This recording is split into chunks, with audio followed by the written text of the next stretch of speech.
He left a $20 tip. Again, Delilah Sterling watched a man in the expensive suit walk toward the elevator. His coffee barely touched, his breakfast untouched. For 3 months now, the same routine.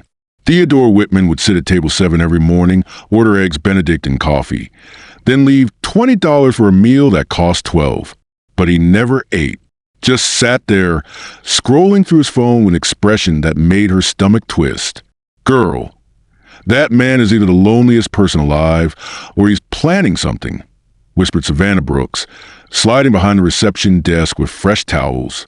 The 28-year-old housekeeper had been watching their mysterious guest too. Rich guys don't tip like that, unless they've got secrets. Delilah adjusted her blazer, glancing at the guest registry. Theodore Whitman, 34 years old, extended stay in the penthouse suite. Payment always on time, never complained, never caused trouble. But something about him felt off. Maybe he's just shy, suggested Blake Harrison, the hotel's bartender, as he polished glasses behind the mahogany bar. At 31, Blake had seen his share of wealthy loners. Some people have money, but no one to spend it with. Shy doesn't explain the phone calls, Delilah muttered. She'd overheard fragments over the past weeks. Heated conversations about board meetings and hostile takeovers. Theodore always hung up looking defeated. The Grandview Hotel had been Delilah's workplace for 2 years. At 26, she'd worked her way up from night clerk to assistant manager. She prided herself on reading people, on knowing which guests needed space and which ones needed attention. Theodore Whitman was a puzzle she couldn't solve. That afternoon, everything changed. Delilah was updating room service orders when her computer screen flickered. A system error had pulled up the hotel's ownership documents.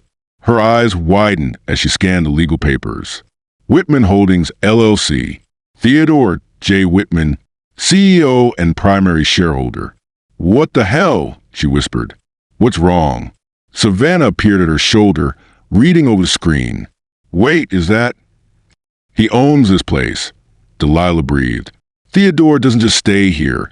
He owns the entire building. Blake abandoned his glasses, joining them at the computer. That's impossible.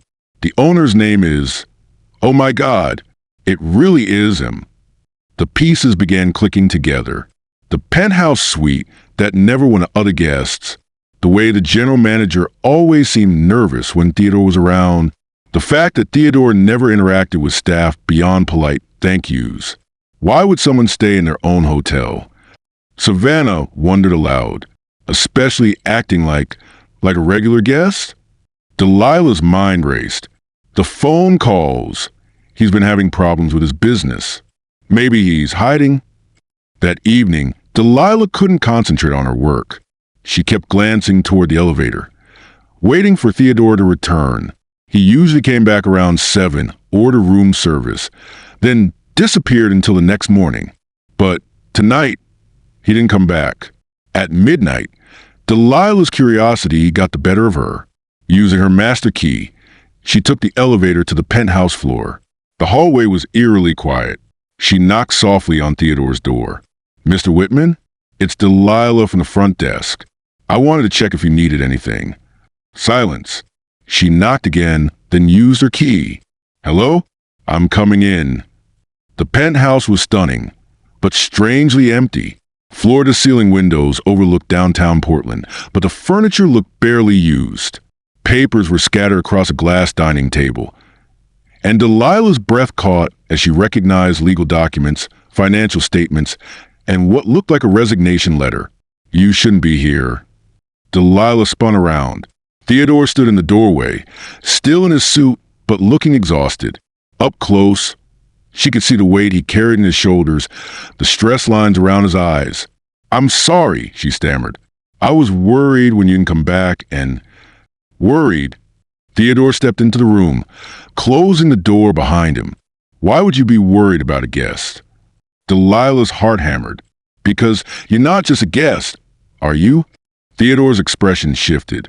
For a moment, vulnerability flickered across his face before his business mask slipped back into place. What do you mean? I know you own this hotel, Delilah said quietly. I saw the documents today. System error. Theodore sank into a chair, suddenly looking much younger than his 34 years. How long have you known? A few hours. Delilah sat across from him, noting the resignation letter on the table. Theodore, what's going on? Why are you living in your own hotel like this? For a long moment, he just stared out the window. Then, slowly, he began to talk. 2 years ago, I inherited this place from my grandfather, Theodore said, along with 6 other properties and a construction company. I was 28, fresh out of business school, thought I had everything figured out. What happened? I trusted the wrong people. My business partner, my CFO, they've been systematically stealing from me. Fake contracts, inflated expenses, money disappearing into shell companies. His voice grew bitter. By the time I figured it out, they'd taken everything. The other hotels, most of the construction business, all gone. Delilah felt her chest tighten. But you still have this place. For now, they're trying to force me out through a hostile takeover, claiming I'm mentally unstable, unfit to run the company. Theodore picked up the resignation letter. My lawyers say if I resign quietly, I can keep a small settlement, enough to disappear and start over somewhere else. But this is your family's legacy. My grandfather built this hotel in 1952. Theodore continued, his voice thick with emotion. Started as a bellhop, worked his way up, saved every penny. He used to tell me stories about the famous guests, the wedding receptions, the New Year's Eve parties. He gestured around the penthouse. He designed this suite himself. Said someday when I took over, I'd need a place to think. Delilah understood now. So you've been staying here, trying to decide what to do. Hiding, Theodore corrected. Like a coward. Every morning I come down, order breakfast, and pretend I'm just another guest. Pretend I don't have to make this decision. The tips, Delilah realized. You tip so much because you know what it's like to work for someone else's dream. Theodore looked surprised. My grandfather always said the staff were the heart of any hotel. Without them, it's just an expensive building. Delilah studied the financial documents spread across the table. Numbers swam before her eyes. But one thing stood out. Theodore, these contracts your partner signed, some of them look fake. What do you mean? I took business classes before I started working here. These signatures, they don't match. She pointed to several documents. And look at these dates. 3 of these contracts are supposedly signed on the same day, but they reference events that happened months apart. Theodore leaned forward, studying the papers with new interest. I was so overwhelmed. I didn't think to check the details. You need a forensic accountant, Delilah said, and probably the FBI. For the first time in months, hope flickered in Theodore's eyes. Do you really think? I think your grandfather didn't raise a coward, Delilah said firmly. And I think your staff believes in you more than you know. Over the next 2 weeks, everything changed. Theodore hired the forensic accountant Delilah recommended. The FBI opened an investigation.